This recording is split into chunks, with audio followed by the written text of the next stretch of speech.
আসসালামু আলাইকুম সুপ্রিয় দর্শক শ্রোতা, আশা করি আপনারা ভালো আছেন। তো আজকে দেখতে পাচ্ছেন আমি খুব সহজে অল্প সময়ে অল্প কিছু সবজি দিয়ে এবং চিকেন ও চিংড়ি মাছ দিয়ে চাউমিনটা বানিয়ে নিয়েছি। আর এই চাউমিনটা বানিয়ে নিতে কিন্তু খুব মশলা লাগেনি। আমার ভিডিওটি যদি ভালো লাগে অবশ্যই লাইক কমেন্ট শেয়ার করে দিবেন, অন্যকে দেখার জন্য সুযোগ করে দিবেন। তো আজকে চাউমিন বানিয়ে নিব। কিছু চাউমিন সিদ্ধ করে নিতে হবে। চাউমিনটা সিদ্ধ হয়ে গেছে, এখন আমি এটা ছেঁকে নিব। চাউমিনটার জন্য আমি কিছু চিংড়ি মাছ নিয়েছি আর কিছু চিকেন নিয়েছি, এদিকে কিছু সবজি নিয়েছি, পেঁয়াজ কাটা, আর ওদিকে ওই সবজিটা সবুজ সবজিটার নাম আপনারা বলেন। এখানে একটা বরবটি আছে, আর হলো গাজর কাটা আর কাঁচামরিচ। তো এই সবজিটার নাম কি আপনাদেরকে বলতে হবে। আমি ভেজে নিব সবজিগুলো। সবুজ সবজিগুলো একসাথে দিয়ে দিয়েছি, শুধু একটি বরবটি আছে, তাও এটা আমার গাছের বরবটি। এগুলো একটু ভালো করে ভেজে নিব। সবজিগুলো খুব ভালো করে ভেজে নিয়েছি, এখন এগুলো নামিয়ে নিব। সবজি ভাজা তেলের মধ্যে দিয়ে দিচ্ছি এখন চিংড়িগুলো। তো আমি লবণ আর সামান্য একটু হলুদ দিয়ে মেখে নিয়েছিলাম। তো চিংড়িগুলো ভাজা হয়ে গেছে, ওই তেলটার মধ্যেই দিয়ে দিচ্ছি চিকেনগুলো। এখন একটু ভেজে নিতে হবে। এখন আমি চিকেনগুলোও ভালো করে ভেজে নিয়েছি, এখন এগুলো নামিয়ে নিচ্ছি। এখন দিয়ে দিচ্ছি পেঁয়াজ আর কাঁচামরিচ।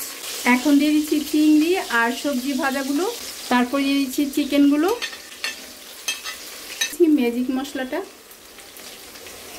2 প্যাকেট দিব, 1 প্যাকেট, কারণ এখানে চাউমিন একটু বেশি।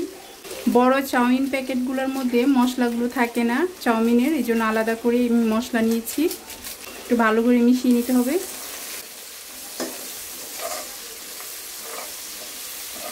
এখন দিয়ে দিচ্ছি টমেটো সস,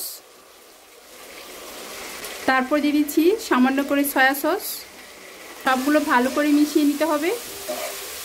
এখন সিদ্ধ করা চাউমিনগুলো দিয়ে দিচ্ছি। খুব ভালো করে নেড়ে দিতে হবে যাতে মশলা খুব ভালোভাবে চাউমিনগুলোর সাথে মিশে যায়। দেখতে পাচ্ছেন কালারটা একটু চেঞ্জ হয়ে আসছে। এখন কিন্তু চাউমিনগুলো খুব একটা বেশি রান্না করতে হবে না, কারণ আমি সবগুলো ভেজে ভেজে ভালো করে সিদ্ধ করে নিয়েছি। আর চাউমিনগুলো ভালো সিদ্ধ হয়েছে, সুন্দর হয়েছে। ভালো করে মশলাটা মিশে যাওয়ার জন্য 5 মিনিটের মতো রান্না করে নিব। চাউমিনটা রান্না হয়ে গেছে, এখন নামিয়ে নিচ্ছি। পাচ্ছেন আমি খুব সহজে অল্প সময়ে অল্প কিছু সবজি দিয়ে এবং চিকেন ও চিংড়ি মাছ দিয়ে চাউমিনটা বানিয়ে নিয়েছি। আর এই চাউমিনটা বানিয়ে নিতে কিন্তু খুব মশলা লাগেনি। আমি তো দেখিয়ে দিয়েছি যে কি কি মশলা দিয়েছি আর কি কি সবজি দিয়েছি। তবে একটি সবজির নাম আপনাদেরকে বলতে বলেছিলাম, চিচিঙ্গা দিয়ে আজকে আমি চাউমিনটা করে নিয়েছি। সামান্য গাজর দিয়েছি। অবশ্যই আপনারা এভাবে চেষ্টা করবেন ঘরে যা থাকে তা দিয়েই করার। আজ তাহলে এ পর্যন্তই। আল্লাহ হাফেজ।